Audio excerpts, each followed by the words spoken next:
welcome to the Vintage Hollywood Archive. Liberace liked men, but it was a secret he would rather die than reveal. He cast a long shadow that he hid in, but in the end, the truth came out shockingly. Make sure to watch the video until the end, and if you're new here, don't forget to join our wonderful community by subscribing to the Vintage Hollywood Archive channel. For a man who was the king of glamour in his time, Liberace was a whole library of secrets. The man resented his mother due to her clinginess, but he didn't for once tell her. Well, you could say that he was sensitive to her feelings for not telling her, but it bothered him a lot, at least to the extent that he felt relieved when she died. It's one of the reasons why Debbie Reynolds' performance in the film Behind the Candelabra was brilliant. She only had a few scenes to portray Frances, Liberace's mom. Debbie Reynolds, the woman with many homosexual friends.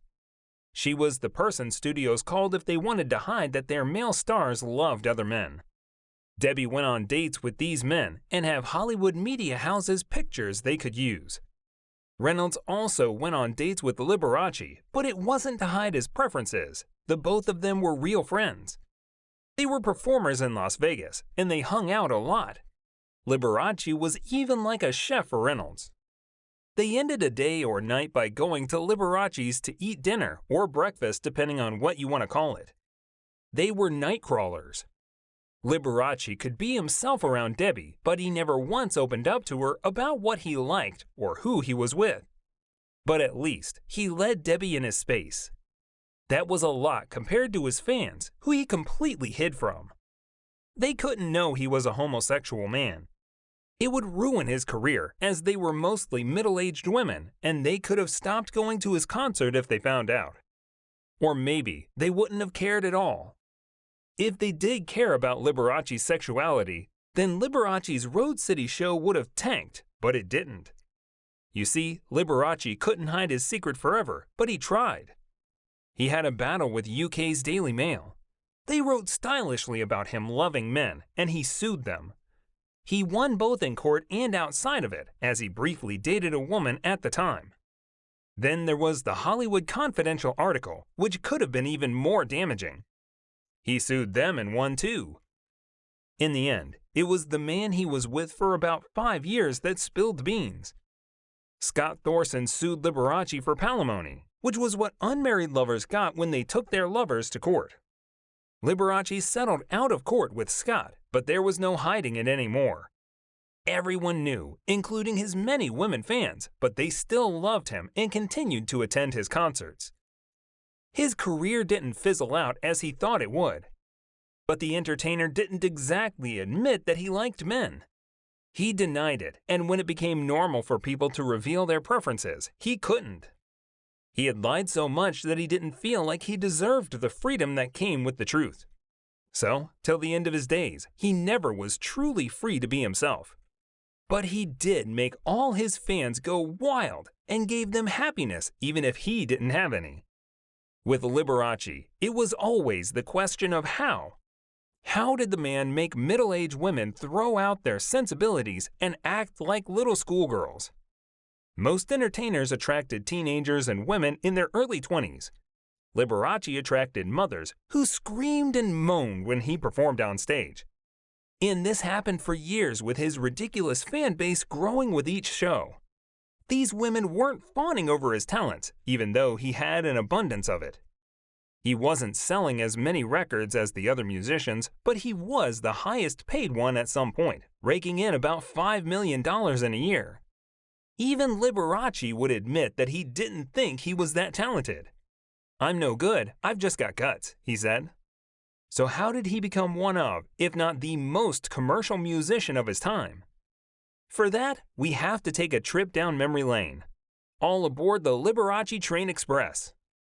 Waldo Valentino Liberace, or Liberace as his middle-aged fans have come to know him as, did not come from richness, nor did he have a flashy childhood. His family alternated between poor and very poor, with his father becoming vindictive with each passing day. You see, the Liberace patriarch was a dreamer. Back in Italy, he was a pianist, but had no such luck when he came to the United States. He gradually changed as his dreams of becoming a classical pianist died before his eyes. But he did ensure that his children got trained by using the family's scarce and scarcer resources to send the kids to music school. Out of all the kids, Liberace stood out. He had an ear for music, debuting as a concert pianist at 11. However, Liberace noticed that it wasn't bringing him the big bucks. So, Liberace had to get creative on the piano. He tore apart classical tunes and mixed them with the current pop sounds. It was a hit. He got to do birthday shows along with some other events, but where he made a killing was the nightclub gigs he got. Although he got shut down at some point when he was arrested, and his parents had to come and bail him out. Liberace broke his father's heart. His father wanted him to be a classical pianist and not the form of musician he had become. But the father grudgingly accepted his son's take on music when he learned how much he made from those nightclubs. As he would reveal later in life, I was happy to play classical music, but the people I played classical music for were really just a handful of musical purist types. I really longed to please the man on the street. Substitute the man for women. He played for the women, and you'll see why they were his biggest fans. So, Liberace grew up and determined to do more than speakeasies and small-time club gigs. He decided to move from Milwaukee to the Big Apple, but life wasn't rosy at first. He only got to play in the small nightclubs of New York, but as time went on, his skills and charming personality began to spread. He moved from those small clubs to the classy hotel clubs. He sold out venues like Carnegie Hall and the Madison Square Garden in New York, and outside of New York, he sold out places outside of New York too, like the Hollywood Bowl and the Soldier Field in Chicago. As he was reveling in his newfound success, he got 2 gigs that would make what he had been making look like rotten peanuts. First, he took his charismatic self to TV. He had a TV show where he had a band with his brother, George, as his band leader and his mother, Frances, as part of the audience. The show included banter between Lee and his brother and some good old piano play. Frances never missed one. She had an Elvis type of relationship with her son, but her son was no Elvis. He didn't lean into her like that. Well, he pretended to, but he resented every bit of it. He found his mother's attachment to him completely suffocating and damn near incestuous. When Frances died, maybe Liberace felt some private relief. He did tell his longtime live-in partner Scott Thorson that he felt he was finally free when his mom died. You wouldn't even know the man lavished his mother with praise every time on TV. While he was doing well on TV to the point that his show eclipsed one of the best shows at the time, I Love Lucy, Vegas made the man become a legend. When he first began to play in Vegas, Vegas was just growing as a gambling land and a land of glamour. Lee was a constant performer, and as Vegas grew, so did he. The showman began to earn $50,000 each week and was the most paid entertainer in Las Vegas at the time. In the beginning, he wasn't always showy. Well, he was moderately showy. He usually wore a more than average sparkly white suit. But he soon realized they weren't sparkly enough. Then he upgraded to a gold jacket, and this continued till it reached a level of unprecedented bizarreness. This contributed majorly to what reeled the women in, like moths to a flame. Those elaborate costumes lit the hearts of his female fans. On stage, he would dazzle not with his music, but with his looks. He had one Norwegian cape made from fox fur, which was 16 feet long and as big as 12 feet.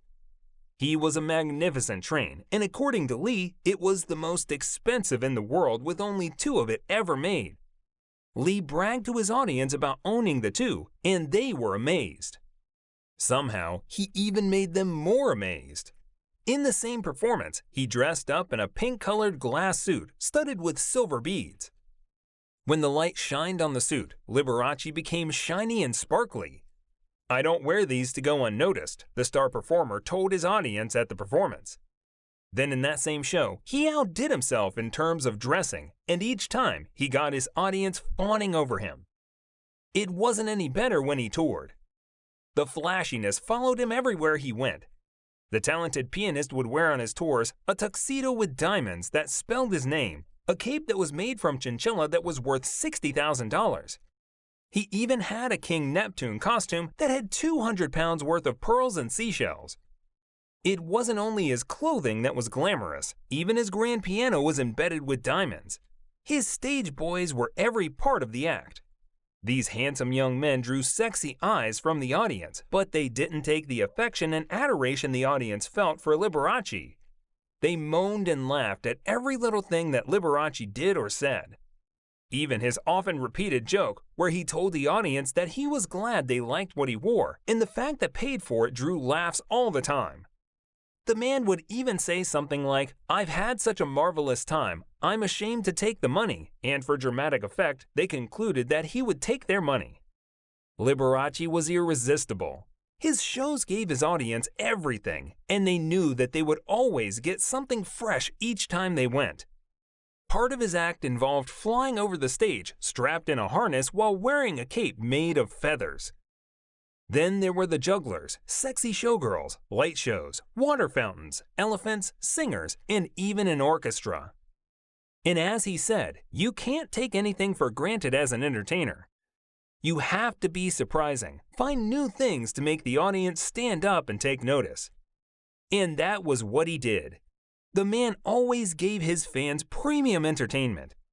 And the fact that he acted so sincere and open made them love him even more.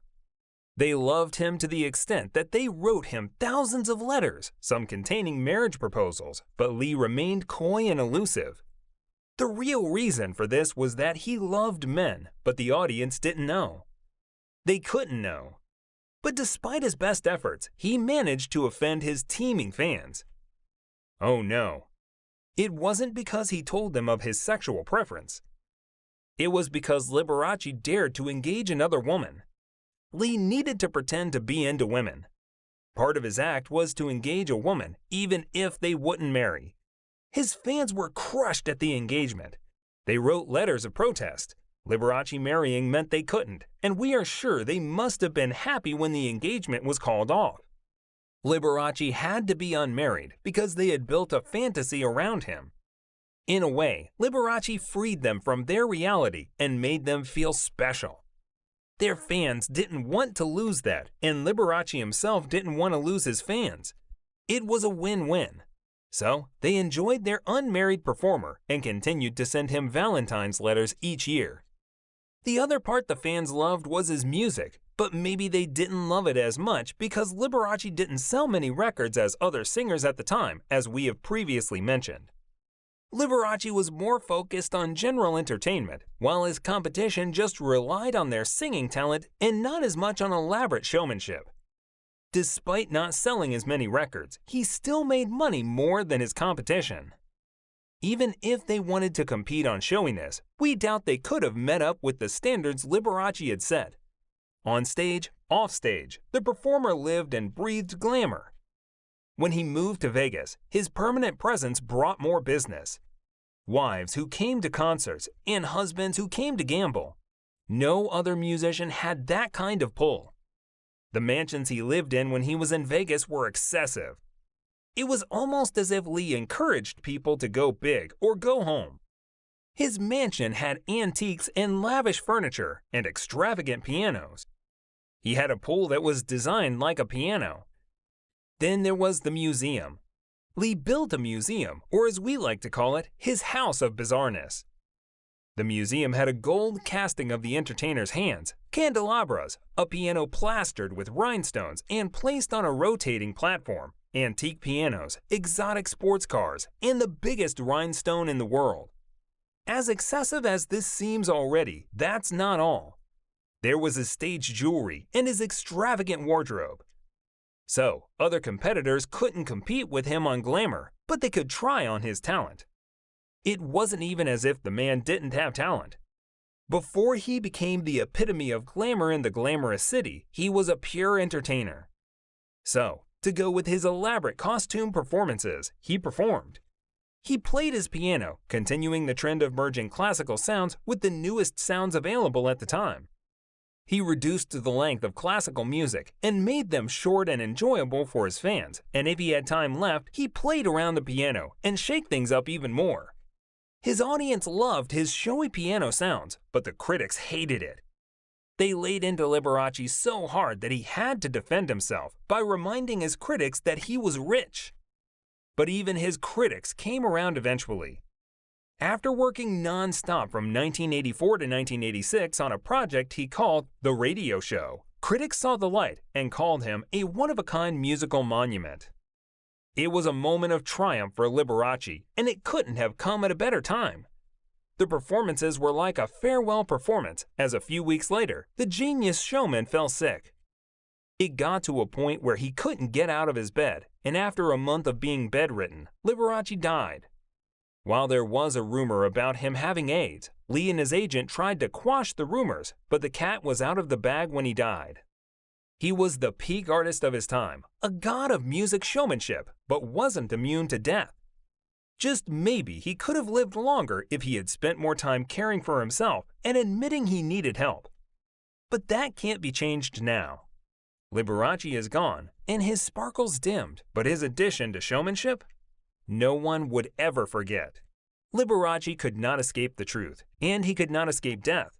But did you know that Ritchie Valens predicted his own death? Let's watch this video.